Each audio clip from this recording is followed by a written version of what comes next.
Chapter 3. The Ethereal Arts. Splash, splash, splash. The sounds of movement through water. A boat amongst the misty grey waters. The sea's tide was flowing outwards, and the water was quite calm for such a place rife with chaos. The Elden Lord rode his wooden chariot across the gentle waves. Firmly he kept course, following the golden light that had been cast by the castle's beacon into more vigorous waters. After a few more minutes of rowing across the grey waters, the golden light had illuminated the sea around him. He was finally here. He looked around for any sign of structure. Perhaps it was floating, he thought, as he looked upwards into the sky. Nothing. Then he saw it. In the water beneath him was a golden radiance far below, a good 50 meters at least. He knew it was one-way trip. His armor would sink him to the bottom very quickly, which was good, for he would not need to swim downwards and expel breath or energy. However, if he could not find safe haven from the water, he would die. Dying came naturally to someone such as him, someone who could always escape the grasp of death. But he never got used to such a thing, as he never knew whether he was actually alive or actually dead. Nevertheless, he jumped overboard. As he sank through the abyssal waters, the radiant golden glow of the structure, the forge below, became ever more apparent, and before he knew it, his armor had carried him to the sandy bottom. His breath was running out. He walked like a slow giant, hindered by the weight of the water, but reaching and reaching closer and closer to the golden light that was revealed to be a shield he could not breach. He punched, he hit as hard as he could. The shield would not buckle, and even if it had, it would flood the inside, which was very dry and very breathable. The Elden Lord died, defeated by his strongest opponent, water. Again and again and again and again and again, he tried and tried for countless days to breach the shield below, and it was evident now that he was running out of boats. He had used so many boats that a few even made it to shore. How these boats were maintained for 1,000 or more years, it is unknown. Perhaps some magic, or perhaps the undead that plagued the islands had something to do with it. Nevertheless, the Elden Lord tried again. As he sank to the bottom on what was his 30th attempt, he stood gazing at the shield, running out of breath once more. But still undefeated in mind and filled with hope, he closed his eyes and meditated on the thoughts of Millicent, and how she depended on him.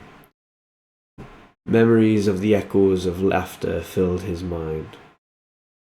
It's so beautiful this time of year, the way the Erd tree sparkles in the moonlight.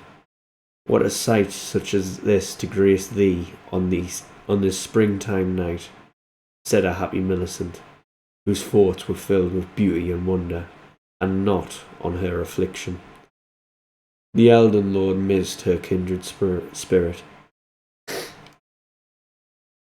Then it came to him, as he reflected on that memory, and casted the incantation of a minor Erd tree.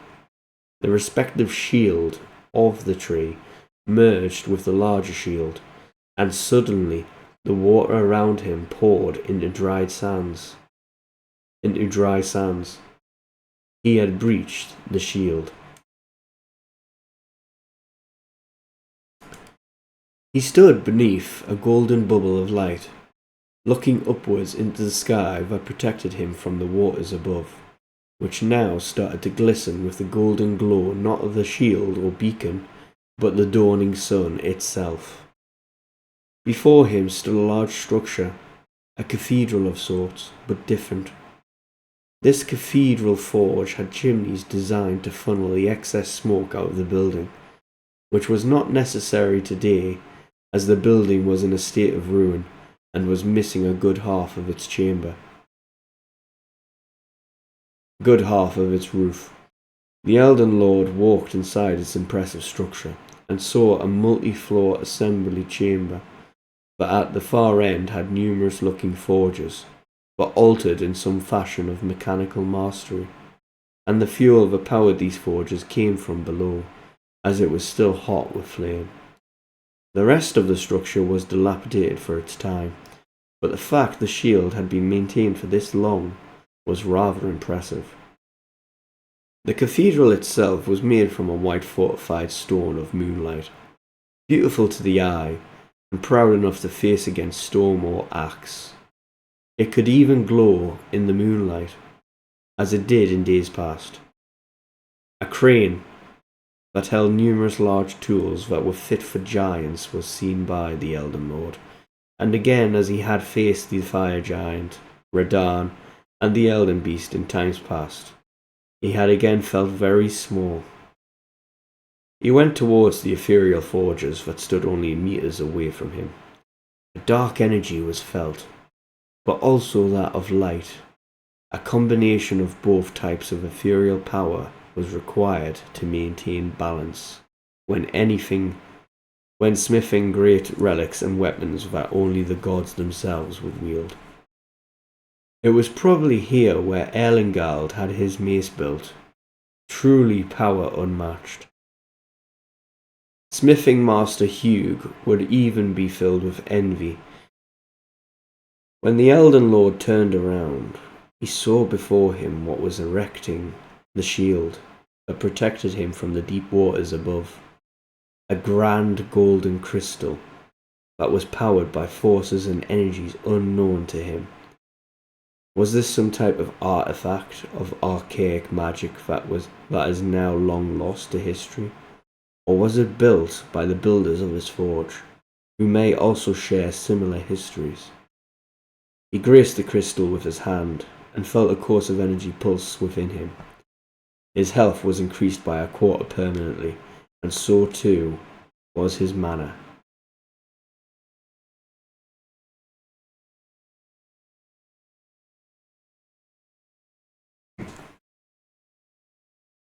A statue of great size suddenly shifted into being. Dust and stone fell from its form as if awakening from a great ancient sleep. "Hark, who are thee to disrupt the tranquillity of my forge?" said aloud the being, as his words thundered and echoed the ancient halls, as he yawned and stretched his mouth, face, and body into living. The Elden Lord stood to meet his gaze, and announced with politeness, but with swift confidence, "I am—" The Elden Lord was interrupted. "I know who you are. You are the Elden Lord, one of many since the time that this forge was fully operational and beautiful. I have been expecting you, little shiny one, for 1,000 years now, since it was revealed to me through vision of your adventures, exploits, and the reason why you have come here, to rescue a person bonded to you. Yes?" The Elden Lord was shocked. He did not know what to say, for was what he had to say had already been heard by the creature, or was there some foul trick at play? "Yes, but no trick. Now my great work can start, my magnum opus," said the walking form, who was now revealed as a giant of stone that held immense power, whose form glowed with beautiful calming hue of light blue. The Elden Lord's gaze met with the stone giant's gaze. Although hidden by his helmet, he decided to remove it and show his face. "I have removed my helmet so you can see me plain, as a sign of respect to you and your forge. You know why I have come. What is the name, noble creature? What is thy name, noble creature? Noble being of the forge that brings many gifts and boons. Ha! He shouted aloud before continuing. My name is Greyfear, and I am old, very old. I have traversed the world many times over the last 300,000 years of my life, and before that, I lived the life of a simple man, toiling his farm until it was burned and destroyed, my family slaughtered whose names I can barely recall, and I was cursed to be this undying piece of stone that possesses so much powerful knowledge, but incapable of ending my eternal servitude of slavery. The Elden Lord nodded, as he had understood his pain. The Elden Lord, too, is also immune to death's embrace, and even although he is young, he still understood that if he lived a few thousand years, would he too be either living or acting a life of eternal unrest. I will help you with whatever you need, but I need to build a key to the door that leads to the realm of the Dark Eternal. Do you know where I can start, Ancient One? Greyfear nodded. I know you. I know what you seek. We will build the key together, but I will need ingredients and materials to do so. I will need the blood of a near god-like being. God-like beings have gold blood, and are formidable to any regard to being killed. So they would prove quite a challenge. I believe there is one in the castle nearby, interrupted the Elden Lord. Yes. Yes. Pray, what have I done with the reigning Lord Eilingald that approaches godhood? He approaches godhood no more, and his golden life force now decorates his castle fondly. I see. How did you not see this, if you already could see my past and present? I saw the visions long ago, but even then I did not see such power from you. Perhaps this is something else entirely, as if something has interrupted the string of fate itself. For I saw you kill another godlike or god-nearing being. Something has changed your fate. Perhaps you saw wrong. Perhaps you saw a different Elden Lord's fate than mine. Perhaps. Perhaps not. Nevertheless, I require his blood. Will you fetch it for me? Indeed I will. I will be back. A sight of grace revealed itself in the centre of the cathedral, right next to the crystal that gave power to the shield protecting the place. In an instant his form was transported back to Arbigenwald castle top, and beside his feet was the corpse of Eilingald. The Elden Lord gathered his gold life essence that was immune from decay. He stood staring at the sky, and he noticed something. He noticed that the mist had surrounded the land. He noticed that the mist that had surrounded the land had dissipated, and had revealed to him radiant sunlight which shone across gilded waters, lush trees, and bush, and glen. This was why it was called the Regal Isles.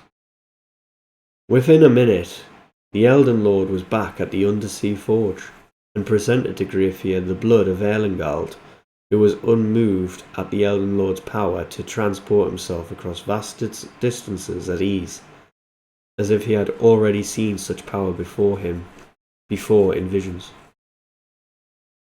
Excellent. This will do to form the frame. Do you know of what you ask and seek? Said Greyfear, as he stared at the Elden Lord with contemplation, like an old wise master. The Elden Lord nodded. Aye, it is a key that opens the dark portal beneath the castle that now floats. I have diagrams that show its construction, a cube of some fashion. Aye, 'tis a tool of immense power. With this cube you can activate the portal to breach this realm of sorrow and death. But what you might not have known is this device can also be used far away to bring the lifeless one back to life. The Elden Lord was surprised and contemplated his journey. So that is what Luciferius meant. Pray, who is this Luciferius? Graphius asked, as he took possession of the blood and began to take the journals from the library into his inventory. He is this strange monk I met back in Liurnia, across the sea. He too has the gifts of vision and can see into this realm that has captured the woman I love. That is why I must do this. A simple man who can see into such forces and realms should be taken with some form of caution. I know not of what living man is capable of such power, but those that I have known to be capable of it are long dead, and good riddance, I say. The Elden Lord agreed with his words, but a string upon his heart had already orchestrated him to continue with his journey. He pulled out an object which glistened under the now moonlight that pierced not only the sea above, but the golden shroud that protected them, and it was beautiful. This is all I have of her. This is what she gave me before she fell into death, before her soul was taken, devoured,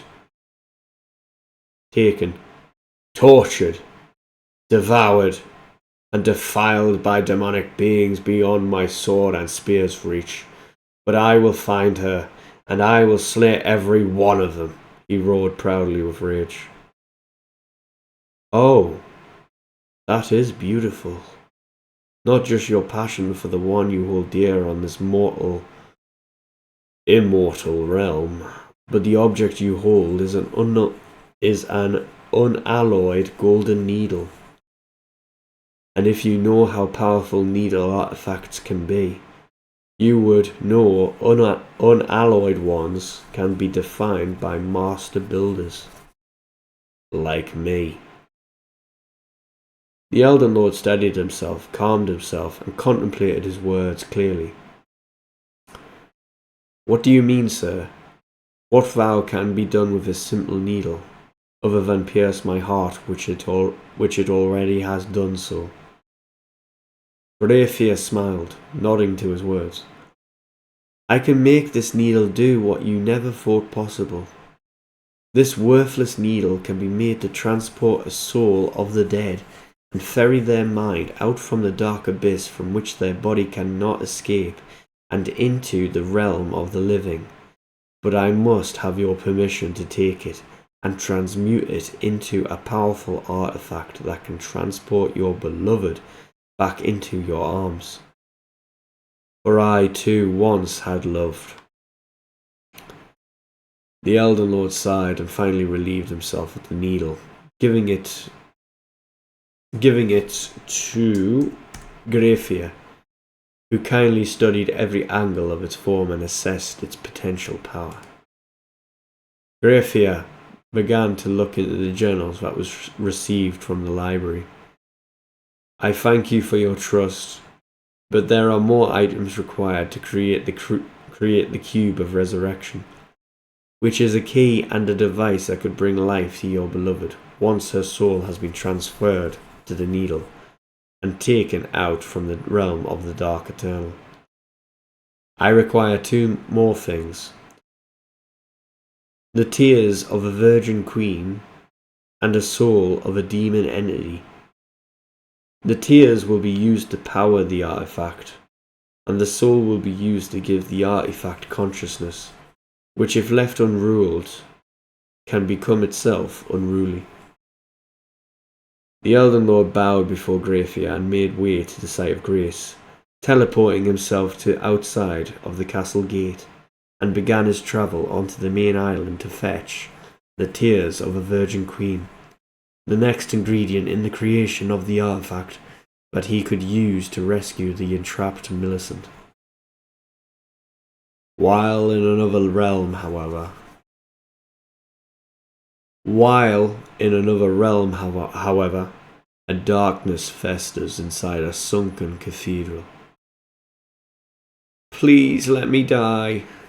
Please, I just want to die. Leave me be, please. Screams a red-haired woman as she is strung up above at the end of the sunken cathedral, with the decayed, stained, grand-sized glass window behind her, offering very, very little illumination on her bare, naked body, as it dangles in mid-air, holstered by tendrils of black evil desires upon her soul and body. It was slowly devouring her soul and the Imperium bloodline energy within. A dark voice came to her mind. It was part of her. You cannot escape me. I will feed on you for eternity. You will never bear the grace of your ancestors, or those golden gilded fields of an afterlife. You are here because you died with sorrow and such pitiful resentment of yourself. You deserve to be here, child, as I, the Harbinger, have been here since time began, even before light was conjured from the ethereal into being. I am your destiny. You are lucky you have me entrapped in body and mind, accursed filth. For if you faced me in my true form, you would be nothing more than a puddle of black festering filth huddled on the floor, screamed aloud Millicent, as it was indeed her. Her enraged face and voice echoed aloud, even across the fabric of the ethereal planes of existence. The black entity wrapped tendrils around her bare naked body even harder, squeezing her neck and body, although it was not her physical body, but her body and soul-like form. She felt incredible restraint and pain. It laughed at her attempts. Amusing. Your drive, your rage, the energy trickles down and feeds me, makes me stronger, more powerful. I feel its vigor rushing through my spelling mistake. I feel its vigor rushing through my blackened being. I can do more to you that would break your soul, but I want you fresh and ready for when he comes. Who is coming? Millicent said with a worry, and a thought of hope. She continued, Spit it out, foul demon. You are eager to reveal all, but yet you are quiet. Who is coming? Echoes of laughter crept through her mind and resonated across the flooded floor of the sunken cathedral, and with a delight he spoke those words that gave her a rousing hope that filled him with disgust. The Elden Lord. She gasped. Hope rekindled inside her heart as she raised her head high, and she smiled for the first time in a long while. That is the end of the chapter. See you in the next chapter.